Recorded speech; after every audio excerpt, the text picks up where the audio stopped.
کرم فرمائے کسی طریقے سے اللہ کی رحمت ہم سب کی طرف اگر متوجہ ہو جائے تو بیڑا پار۔ ہم کہیں تو صحیح کہ ہم گنہگار ہیں مالک، ہمارے گناہوں کو معاف فرما دے۔ اتنی بھی ہمیں توفیق نہیں ملتی ہے کہنے کی۔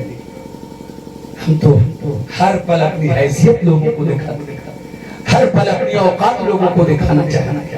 میں کہتا ہوں اپنی اوقات مت دکھائیے، دعا کیجئے کہ مالک ہماری اوقات یہ رہے کہ تیرے محبوب کا غلام بن کر رہے، یہی اوقات ہماری رہے۔ توجہ سے سنیے 4 مصرے۔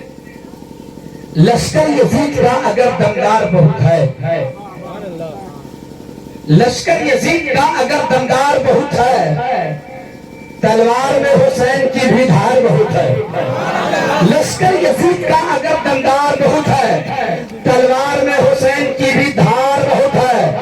ہر دشمن حسین کو پہچانتی ہے یہ، حیدر کی ذوالفقار سمجھدار بہت ہے، حیدر کی ذوالفقار سمجھدار بہت ہے، حیدر کی ذوالفقار سمجھدار بہت ہے، حیدر کی ذوالفقار سمجھدار بہت ہے۔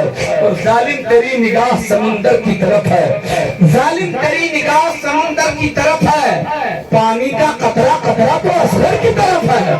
ظالم تیری نگاہ سمندر کی طرف ہے، پانی کا قطرہ قطرہ تو اصغر کی طرف ہے، پانی کا قطرہ قطرہ تو اصغر کی طرف ہے۔ لاکھوں کی بھیڑ بھاڑ ہے تیری طرف یزید، رب کربلا میں صرف 72 کی طرف ہے، رب کربلا میں صرف 72 کی طرف ہے، رب کربلا میں صرف 72 کی طرف ہے، رب کربلا میں صرف 72 کی طرف ہے۔ یا رسول اللہ زندہ باد، زندہ باد، اللہ اکبر، یا رسول اللہ۔ ایک خوبصورت منقبت میرے پاس ہے لیکن میں ابھی نہیں پڑھ رہا ہوں، آپ میری تھوڑی سی گفتگو سن لیجئے۔ میں اپنے بزرگوں سے بھی دعائیں چاہتا ہوں۔ چچا جان آپ اس تصور کے ساتھ بیٹھیے آپ لوگ کہ ہم لوگ اس وقت اپنے گاؤں میں نہیں بلکہ ہم لوگ کربلا کے میدان میں اس وقت بیٹھے ہوئے ہیں۔ اگر یہ تصور آپ نے جما لیا تو تھوڑی سی گفتگو سننے کے بعد تھوڑی دیر کے بعد آپ خود محسوس کرنے لگیں گے کہ ہم کربلا کے میدان میں بیٹھے ہوئے ہیں۔ کتنے لوگ سنیں گے ایک بار ہاتھ اٹھا کر بتائیں مجھے اور بولے محبت سے یا حسین یا حسین یا حسین۔ سبحان اللہ سبحان اللہ۔ حضرات دوسری بار میں آپ لوگوں کی زیارت کر رہا ہوں، بہت اچھا سنتے ہیں آپ، بہت اچھے لوگ ہیں آپ لوگ، سبحان اللہ سبحان اللہ۔ غور سے سنیے، ترجمہ پہلے برکت حاصل کرنے کے لیے سناتا ہوں، حالانکہ آج مجھ کو شہادت بیان کرنی نہیں ہے، شہادت کے بعد کی بات بیان کرنی ہے مجھ کو۔ حضرات جی لگا کر سنیے، اللہ تبارک و تعالی ارشاد فرماتا ہے وَلَا تَقُولُوا لِمَن يُقْتَلُ فِي سَبِيلِ اللَّهِ أَمْوَاتٌ بل احیاء ولکن لا تشعرون۔ یہ آیت بھی آپ کو یاد ہے، اس کا ترجمہ بھی آپ کو یاد ہے، مگر برکت حاصل کرنے کے لیے سنیے۔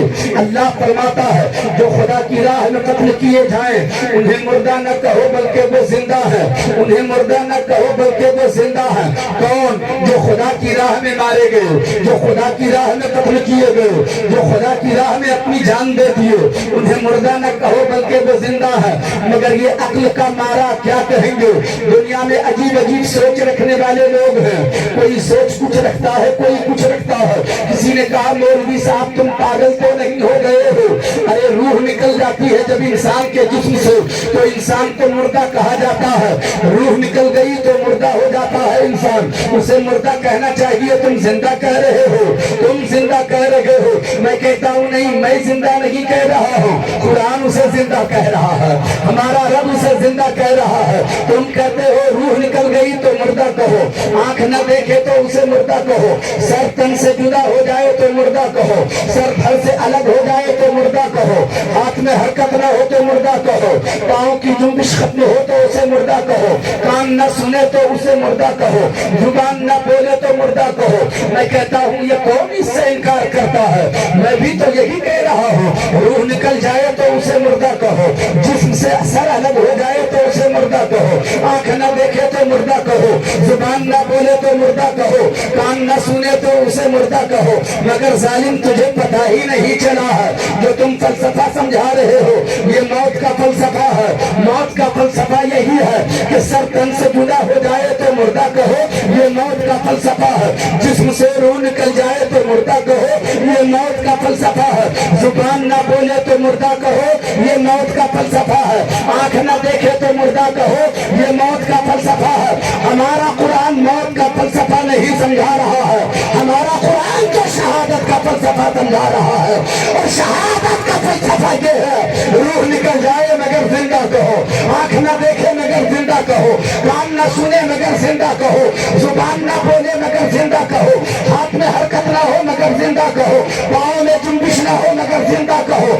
اب اسے پلٹ دو، جو شہید ہوتا ہے شہید ہو کے بھی زبان بولتی رہتی ہے، آنکھ دیکھتی رہتی ہے، آنکھ دیکھتی رہتی ہے، کان سنتے رہتے ہیں۔ شہید مرتا نہیں، شہید زندہ ہوتا ہے۔ اب اگر اس کی زندگی کو سمجھنا ہو تو حسین کی شہادت کو سنو، علی اکبر کی شہادت کو سنو، حضرت قاسم کی شہادت کو سنو۔ اور اتنا وقت نہیں ہے کہ آپ کو ان تماموں کی شہادت سناؤں، آپ نے شہادت سن رکھا ہے۔ آج یہ تھوڑی سی بات میں آپ کے سامنے کرتا ہوں، کسی نے کہیں پہ سنا ہوگا، اس سے کہا گیا کہ بعد شہادت بیان کریں آپ۔ حضرات یہ تو 10 محرم الحرام تک کی بات ہے، محرم الحرام کی 10ویں تاریخ کو حسین کی آخری شہادت ہوتی ہے۔ آپریٹر صاحب کو بار بار آواز بیٹھنے لگتی ہے، جیسا ہے ویسے ہی رہنے دیجیے گا، کم پیش مت کیجیے، آپ ہاتھ ہٹا لیجیے وہاں سے، چپ چاپ بیٹھے رہیے آپ۔ حضرات جی لگا کر ایک ایک لفظ کو سنیے، آپ میری طرف دیکھیے، اگر آپ نے محبت سے سن لیا تو میں کلیجہ نکال کر رکھ دوں گا آپ کے سامنے، اس لیے کہ آپ بہت اچھے لوگ ہیں۔ حضرات مجھ کو اس بات کا خطرہ نہیں ہے کہ میری آواز اگر دبی بھی ہے تو اس مائک کی وجہ سے کلیجہ میرا پھٹ جائے گا، اگر حسین کے عشق میں کلیجہ نکل بھی گیا تو کوئی دقت نہیں ہے، شہادت کی موت ہو جائے گی انشاءاللہ تبارک و تعالی۔ غور سے میری باتوں کو سنیے گا، اللہ اکبر۔ حسین کی آخری شہادت محرم الحرام کی 10ویں تاریخ کو آخری شہادت امام حسین کی کربلا میں ہو جاتی ہے۔ سب کے سب شہید ہوتے گئے، حسین کے رفقا پہلے شہید ہو گئے، حسین کے جانثار بھی کربلا میں شہید ہو گئے، حسین کے خاندان والے بھی شہید ہو گئے، پھر حسین کے بیٹے شہید ہو گئے، پھر حسین بھی شہید ہو گئے۔ آخری شہادت امام حسین کے عصر کا وقت آ رہا تھا، ظہر کا وقت جا رہا تھا، اسی درمیان حسین کی شہادت ہو رہی ہے۔ اس سلسلے میں بھی اختلاف ہے، اب اختلاف اس لیے ہوتا ہے کہ کربلا کی تاریخ لکھنے والا کوئی ایک آدمی نہیں ہے، مؤرخین کی ایک لمبی جماعت ہے، مگر جتنے لوگوں نے کربلا کی تاریخ لکھا ہے ان میں سے کوئی بھی کربلا کے میدان میں موجود نہیں تھا، سب نے سن سن کے کربلا کی تاریخ لکھا ہے، سب نے روایت بیان کیا ہے جو سن سن کے بیان کیا ہے، اور جو ان لوگوں نے بیان کیا ہے ہم جیسے مولوی کتابوں سے حاصل کر کے آپ تک پہنچاتے ہیں، تو اختلاف نظر آئے گا، کوئی کچھ بیان کرے گا، کوئی کچھ بیان کرے گا۔ آپ کو اختلاف کی طرف نہیں جانا ہے، جو بیان کر رہا ہوں محبت سے سننا ہے۔ کربلا کی تاریخ کا وہ منظر، حسین کی آخری شہادت کے بعد یزیدیوں نے میدان کربلا خالی کر دیا، 22,000 کا لشکر لے کے آیا تھا یزید، 22,000 کے لشکر میں جتنے مارے گئے، کاٹے گئے، بھولے گئے، سب جب بچ گئے کچھ لوگ، جب بچے وہ لوگ تو میدان خالی کر دیا۔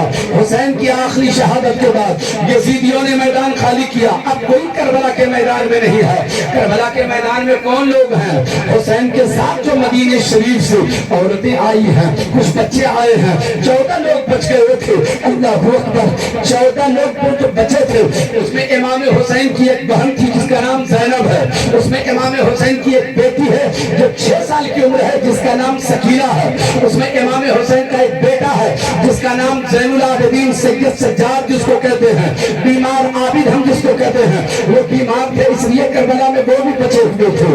حضرت زینب ہے، حضرت شہربانو ہے، حضرت ام رباب ہے، حضرت ام کلثوم ہے، امام حسن کا بھی ایک بچہ ہے۔ اس طریقے سے 14 لوگوں پر ایک قافلہ مشتمل ہے حسین کے گھر والوں کا جو کربلا کے میدان میں پڑا ہوا ہے۔ یزیدیوں نے میدان خالی کیا، نورانی قافلہ کربلا کے میدان میں ہے مگر خیمے میں نہیں ہے وہ قافلہ، خیمہ تو ظالموں نے پھوٹ ڈالا تھا، خیمہ تو ظالموں نے جلا دیا تھا، عورتوں کے سروں سے